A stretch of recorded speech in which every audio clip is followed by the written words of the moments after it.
नमस्कार मित्रों, आप सभी का स्वागत है। आज हम बात करेंगे सर्वपितृमस्या के दिन क्या कुछ करना चाहिए और क्या कुछ नहीं करना चाहिए।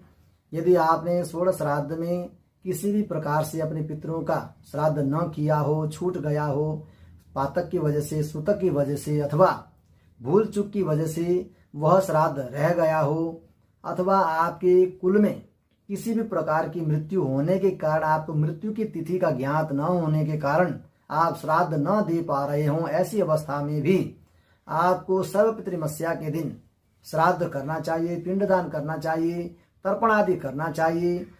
श्राद्ध, तर्पण, पिंडदान आदि न कर सकते हों तो आपको ब्राह्मण भोजन अवश्य करवाना चाहिए। ब्राह्मण भोजन से पूर्व कुछ कर्म होते हैं जिनको करके ही ब्राह्मण जिमाने का विधान है। यदि आप ब्राह्मण जिमाने से पूर्व वह कर्म न करके ब्राह्मण जिमाते हैं तो आपको श्राद्ध का फल प्राप्त नहीं होता अथवा आपके पितर प्रसन्न नहीं होते। इसलिए ब्राह्मण जिमाने से पूर्व कुछ कर्म हैं जिसको अवश्य करना चाहिए। साथ में पितृ विसर्जन का ज्ञात आपको हो अथवा न हो, पितृ विसर्जन अवश्य करना चाहिए, क्योंकि षोडश श्राद्ध में सभी पितर धरती पर अपने अपने कुल के द्वार पर आकर खड़े रहते हैं और आस लगाए बैठे होते हैं कि हमारे पुत्र, हमारा परिवार हमें तिलांजलि प्रदान करेगा, पिंडदान प्रदान करेगा, श्राद्ध प्रदान करेगा, अन्न जल प्रदान करेगा और हम उन अन्न जल को ग्रहण करेंगे। इस आस से आपके पितर अपने द्वार पर आके खड़े रहते हैं।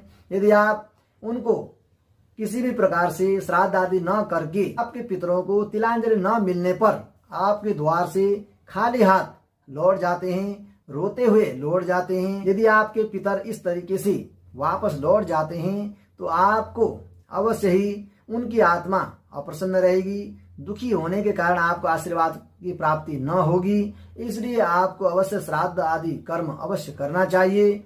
और मैं पितृ विसर्जन के विषय में आपको जानकारी देने जा रहा हूं। आप इसको श्रवण करें, मनन करें और यह कर्म अवश्य करना चाहिए। पितृ विसर्जन के विषय में मैं आपको छोटा सा ज्ञान बताने जा रहा हूँ।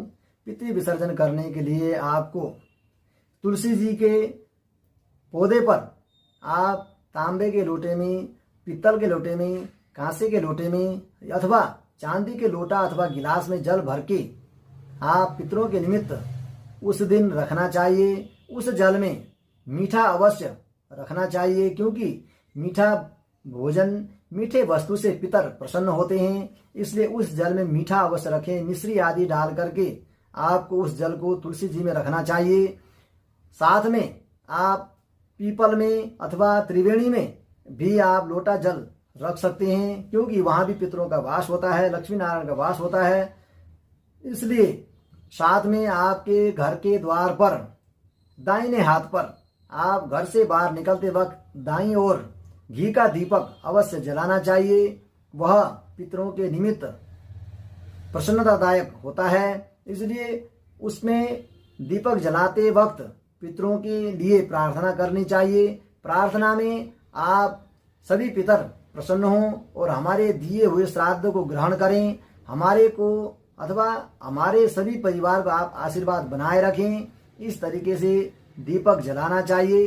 दीपक का मुख आप जिस तरीके से घर से बाहर निकलते हैं उस तरफ होना चाहिए, न कि घर की तरफ दीपक का मुंह होना चाहिए।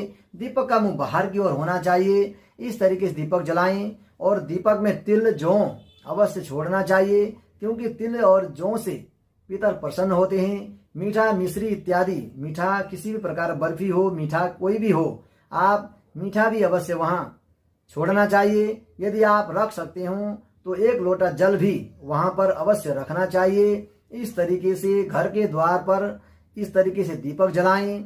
दीपक पीपल में भी जला सकते हैं, तुलसी जी में भी पितरों के निमित्त जला सकते हैं। भगवान नारायण आपके किए कर्म को प्रसन्न होकर के आशीर्वाद बनाए रखते हैं, आपके पितर प्रसन्न होते हैं। इस तरीके से कर्म करके पितृ विसर्जन करना चाहिए, ब्राह्मण भोजन जिमाना चाहिए और आपके पितर प्रसन्न हों, आप पर आशीर्वाद बनाए रखें। धन्यवाद।